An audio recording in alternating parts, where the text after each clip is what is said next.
Hello, today I will show you how to disable or block the access to your system setting and the control panel in your Windows 10, and anyone want to open them, he can't do this. We go to start, we write,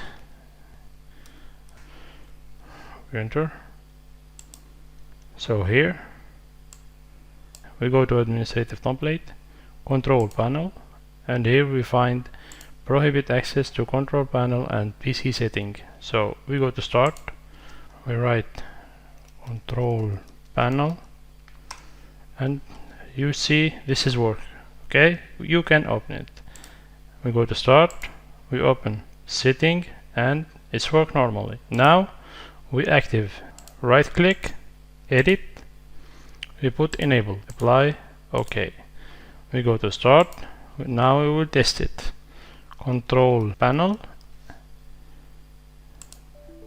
and it's not opened, like you see this error here.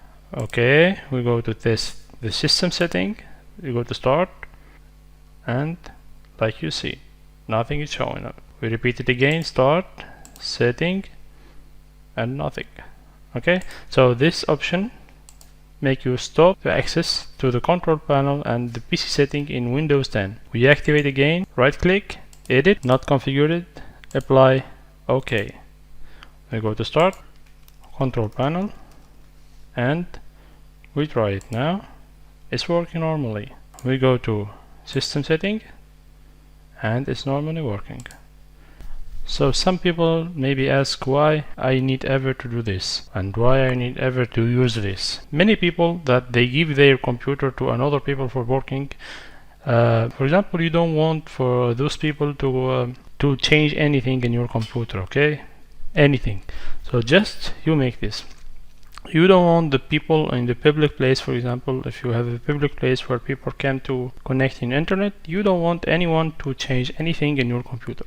So you make this option, okay?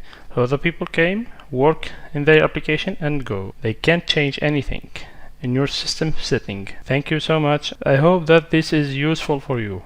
See you in another video.